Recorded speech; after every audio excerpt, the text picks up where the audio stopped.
So ఇవాళ మనం తినేటప్పుడు ఏ యోగా ఆసనంలో కూర్చోవాలో చూసాం.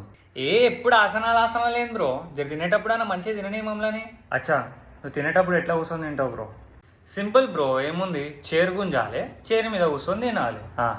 అయితే నువ్వు ఈ వీడియో చూడాలి. సో మామూలుగా మనం తినేటప్పుడు మన భాషలో చెప్పాలంటే సక్కలు ముక్కలు పెట్టుకొని తింటాం, అంటే క్రాస్ లెగ్ పోస్చర్ అంటారు ఇంగ్లీష్లో. దాన్నే మనం ఆసనాస్ పాయింట్ ఆఫ్ వ్యూలో సుఖాసన అంటాం. అచ్చా, సుఖాసన యూజ్ చేయడం ఏం తప్పు లేదు, కానీ అది కాకుండా మనం మంచి బెనిఫిట్స్ కోసం, మంచి డైజెషన్ కోసం మనం వజ్రాసన యూజ్ చేయొచ్చు, మనం మాలాసన యూజ్ చేయొచ్చు. ఒకవేళ మీకు మాలాసన ఇబ్బంది అనిపిస్తే అర్ధమాలాసన యూజ్ చేయండి. మలాసన అట్లా ఎడ కూర్చుంటారు తెలుసా బ్రో నీకు? నువ్వు స్టార్టింగ్లో చైర్ మీద కూర్చున్నావు అది బ్రో, అట్లా ఇంకెడ కూర్చుంటారో తెలుసా నీకు? సరే సరే సరే, ఇప్పుడు మొత్తానికి ఏమంటావు? నేనేమంటానంటే, ఒకవేళ మీకు మోకాలు నొప్పులు గిట్టంగా ఉంటే అప్పుడు చైర్ యూజ్ చేయడం బెస్ట్.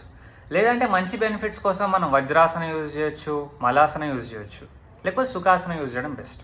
అచ్చా, ఈ టాపిక్ మీద నేను ఇంకా డీటెయిల్గా ఎక్స్ప్లెయిన్ చేసిన నా యూట్యూబ్ ఛానల్లో, ఒకసారి చెక్ చేయండి.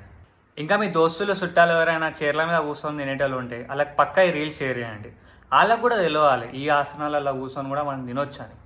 రైట్ మళ్ళా.